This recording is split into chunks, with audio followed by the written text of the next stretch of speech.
So I got involved with this exciting project to build the first distillery on the Isle of Harris back in 2011, and having spent most of my career trying to build premium malt whiskies and gins and spirits brands around the world, and knowing how crowded these categories are, I knew that we would have to do something different to stand out, to differentiate these brands from others that are in the market. And one thing I've always been slightly frustrated by is the kind of somewhat cliched marketing that I think you see a lot of in the spirits industry.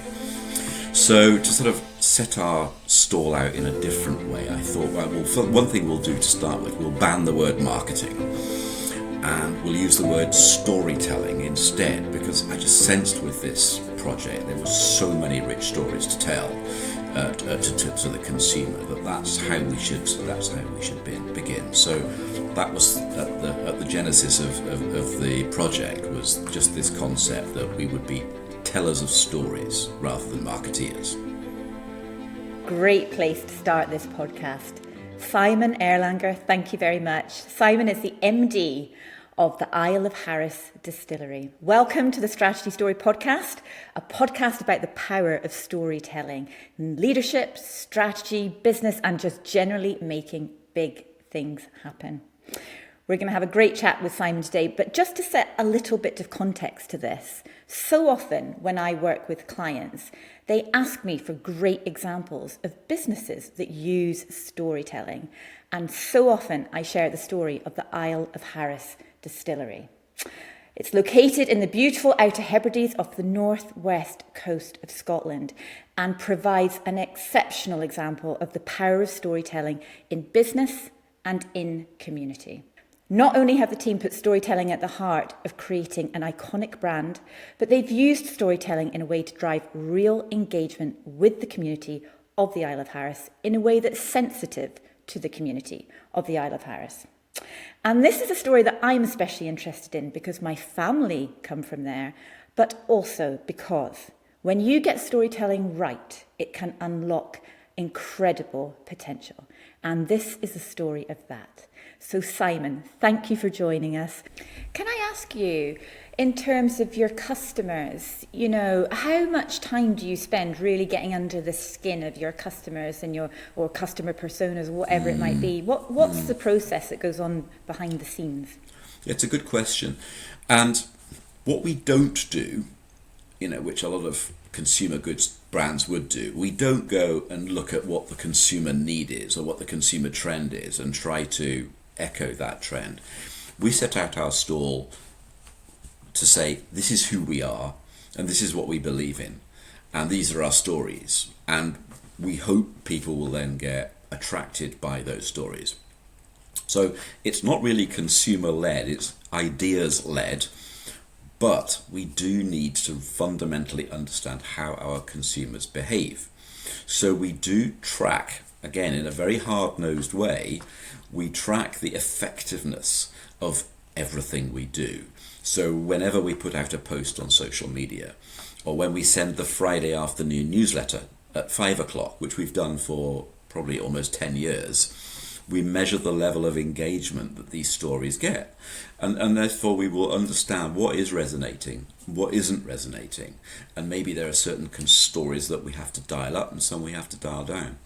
And as we become a global brand, and we are in Japan and America and France and Italy, that story needs to adapt, because some ideas, like the idea of the social distillery, actually might not resonate in China. We might have to use other stories that still come from us, still come from the island and the people of the island, but we have to perhaps adapt and evolve the story to suit different demographics. There's a lot of clever strategy work at play here as well, because I'm really noticing a hint of turning what can be perceived disadvantages into advantages on their heads, which is something, particularly coming as a business in a rural community and challenging the misconceptions of what that actually means that we're really used to here as well. So it's nice to hear examples like that. Well, there's another nice example, I guess, is we said right at the beginning, again, one of these pieces of work that came out from Mark Taylor, a little expression was, Harris is limited. So, again, when you're selling an ultra-premium brand, a perception of scarcity is actually a really good thing. Not too much scarcity, but a perception of scarcity. And knowing that it would take 3 days to get our products from the island to the mainland. And in a world with instant gratification, when everybody can get anything on Amazon within 24 hours, we made actually an advantage of the opposite. So we said, look, you're going to order your bottle from us. You won't find it in any retailers because we want to send every bottle from the islands to your home. It'll go over the sea on a ferry and it will take a few days. And please bear with us because when you get it, the weight will be worth it. And that, again, I think just created another element of mystique, of anticipation, of desirability, if you like. So again, turning a problem, which is we're three days away from the mainland by ferry, once we've got everything transported, into an opportunity. And I think that's helped us as well. We will be watching that story with interest, Simon. And I've got one final question for you. As a result of telling this story today, what's kind of struck you? What's struck you from this conversation? What are you going to leave today thinking about that potentially you might not have done before? What's this story done? I think what it's reminded me is that idea right at the beginning, whatever it was 14 years ago, that we are storytellers, must prevail. And as we get buffeted by winds of change and there's a feeling that we need to react and respond, we should never let go of our soul. We should never allow ourselves to end up doing what everybody else does, even though that might be a shorter term, easier solution.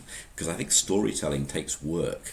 Storytelling takes creativity, but I think I'm absolutely sure, what you've, I guess, reminded me of is the power of it.